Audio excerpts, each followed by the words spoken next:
Hello and welcome. We are so grateful that you are with us today and with us right now so that we can welcome to the show a really special person to me and to so many in a number of communities. She is the founder of the Fusion Foundation. She's the spiritual director of Peace Walkers. She is often called a shaman and is also known as Circles Around Like an Eagle. Please welcome to the show, Annie Lloyd.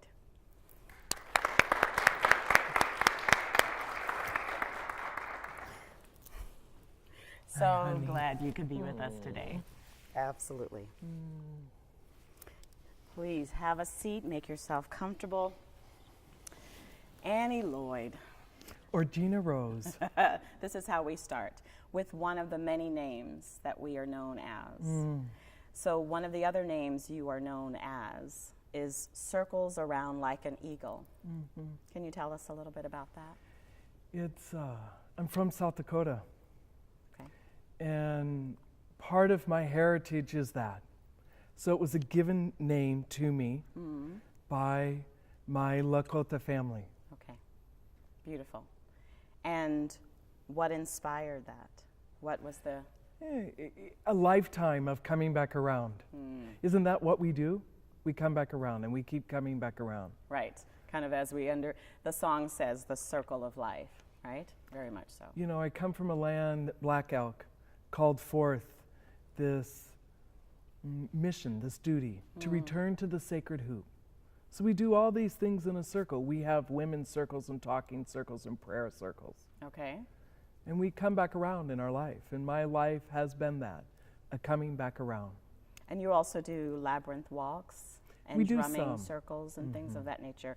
There's always this kind of circle that's happening for you. Yeah. And what would you say in Peace Walkers is the core purpose of that? Well, the Fusion Foundation, we exist to serve those who serve. Okay.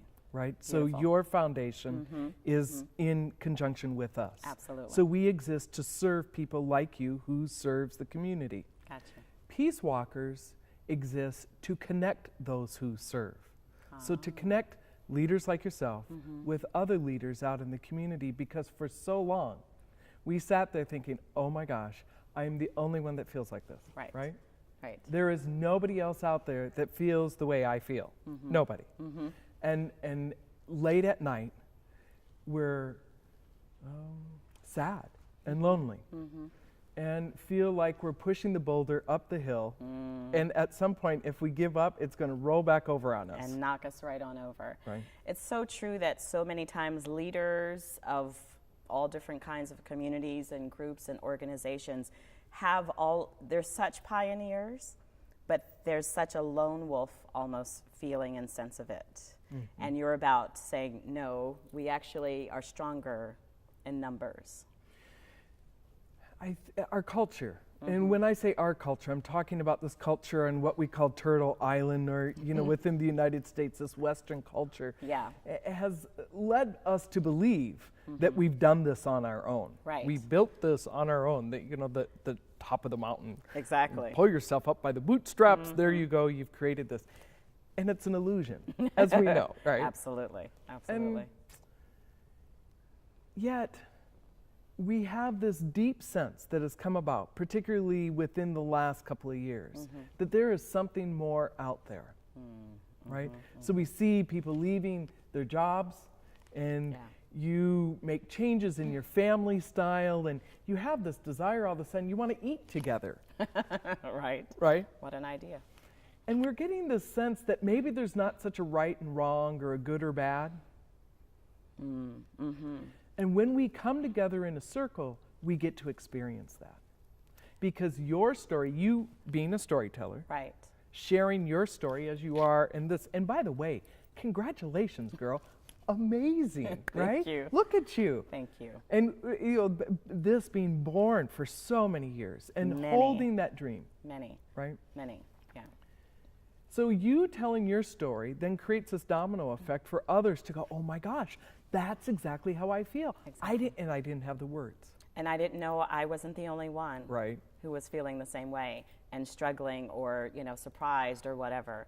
So now there is a truer understanding of how we're connected, right? And that we really do need one another, I would imagine. Yeah? It goes beyond needing one another. Well, that we are connected, absolutely. Yeah, it is that we are one another. I am you, you are me. Right, your journey is my journey is yours, and we're all on it together, really, at different points. And that's what we're meant to do, is to share our experiences so that nobody's feeling like, oh, they're on this island alone and they're having this unique, unusual experience. We're all having it. Yeah, I got here by listening to people's, how they went through things. Because I really didn't have a lot of specific teachers over the years. Right? Okay. I think my poor parents, my mother, who is still alive, says, now what is it that you do? Right. What exactly is that? How do you do that? Yeah. Right? Right. And how do you make and accept a duty to just be of service? How does that happen? Right. What does that look like? Right? And why would you want to do that? Why would you want to get rid of material possessions? Why would you want to? I was joking with somebody earlier.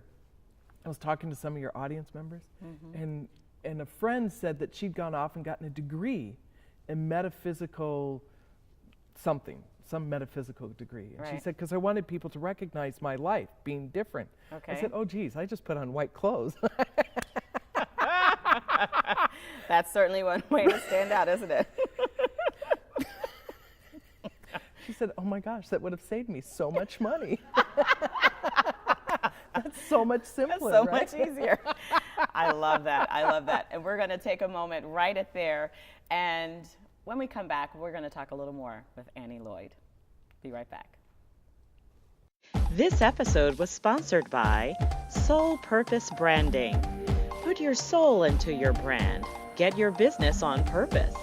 With Sabine Messner, the wizard of Soul Purpose Branding. soulpurposebranding.com.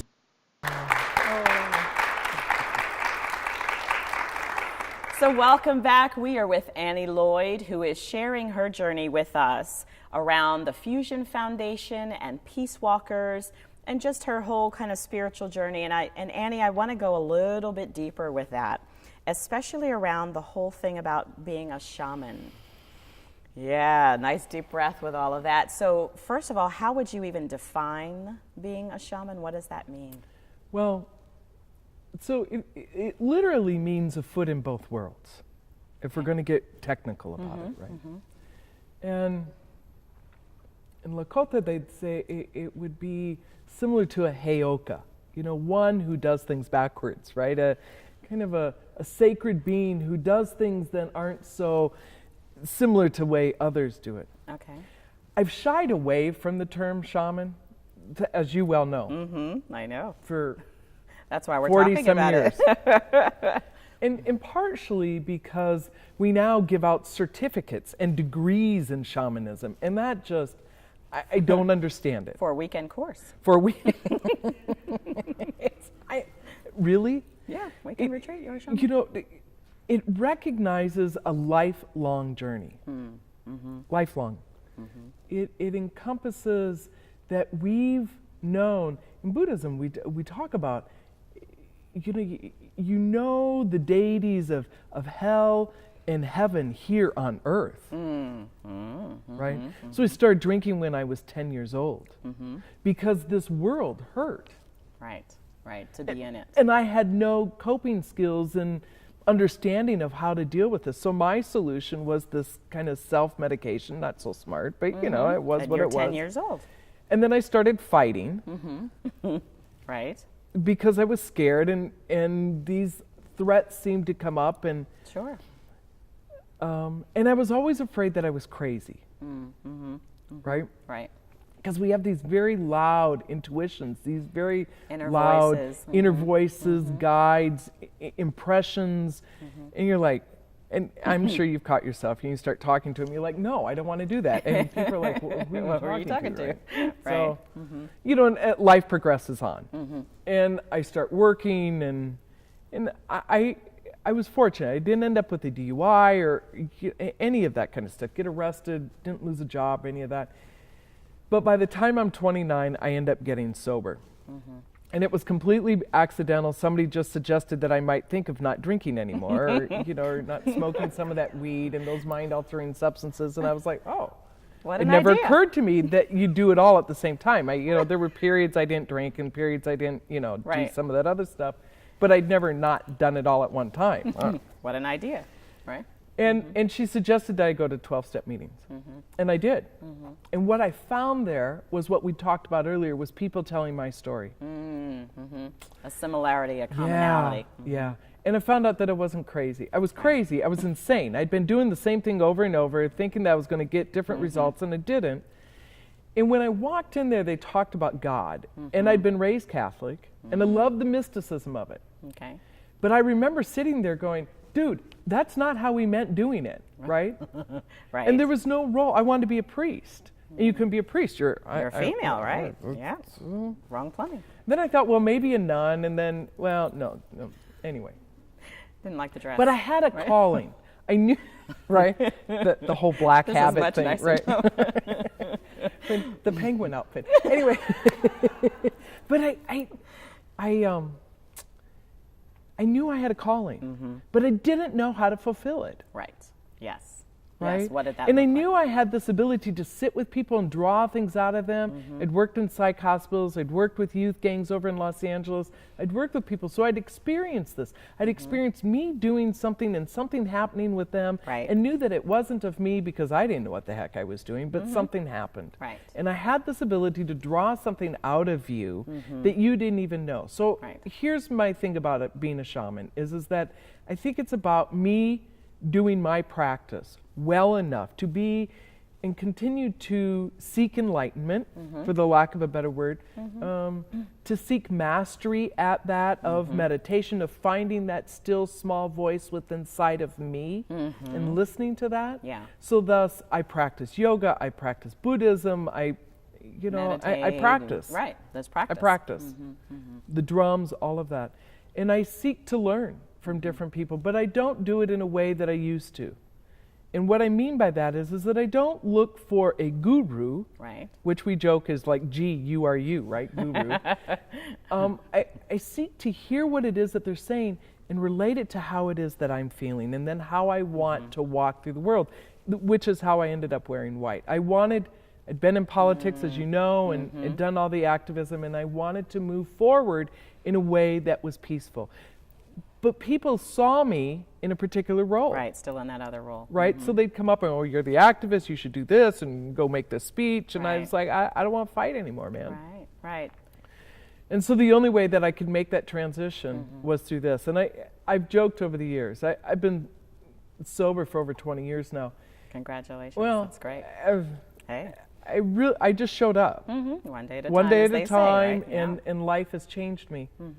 I think life finds us. Our life path finds us. And so our role Yeah. is to sit and listen so we can hear it I love and it. experience it, right? Yeah. And it was one thing to come out as a two-spirit, as a woman who is gay, right?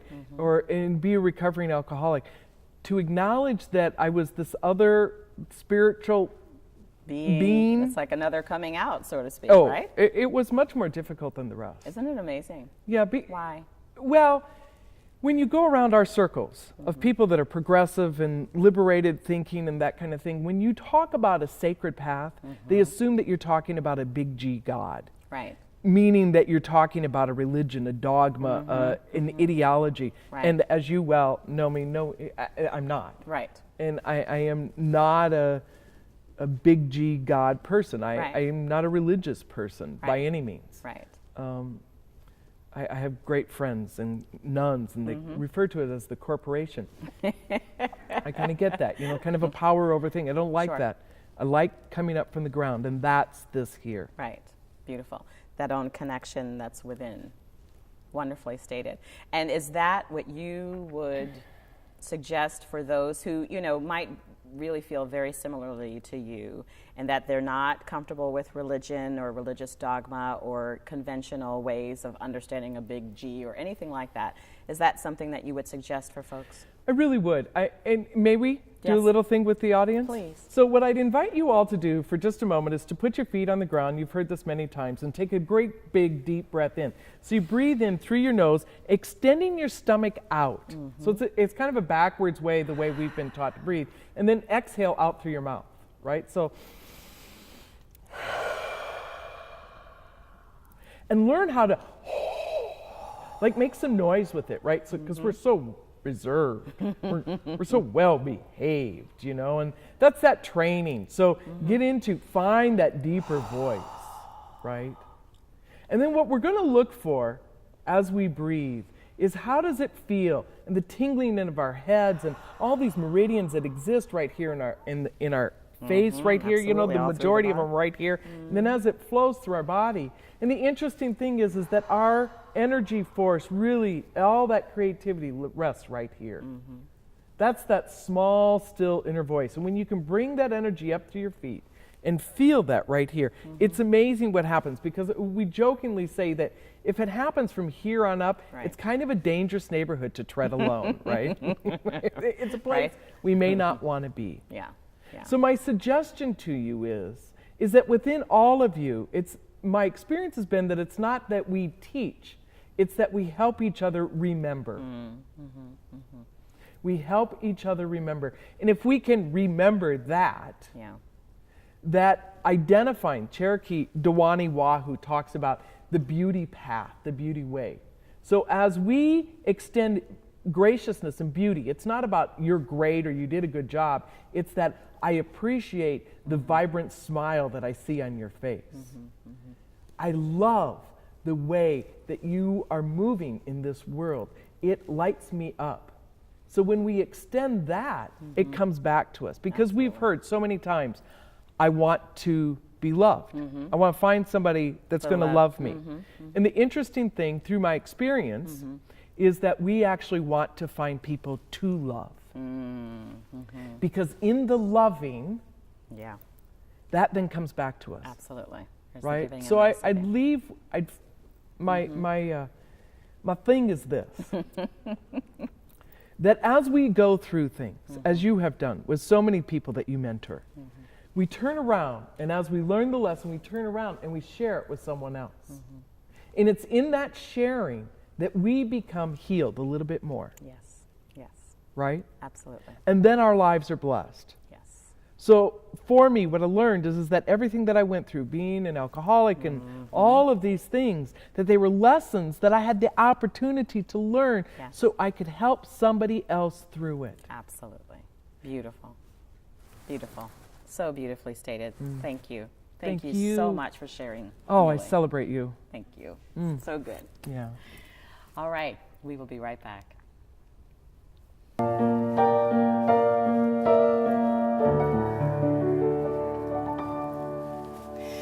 Hello, everyone, and thank you so much for being with us today on our show. I really hope that there was something shared that really helps you shine your biggest and brightest light. Please stop by again, like us on Facebook, tweet us, all of those good things. And most importantly, please always remember, it's all about love.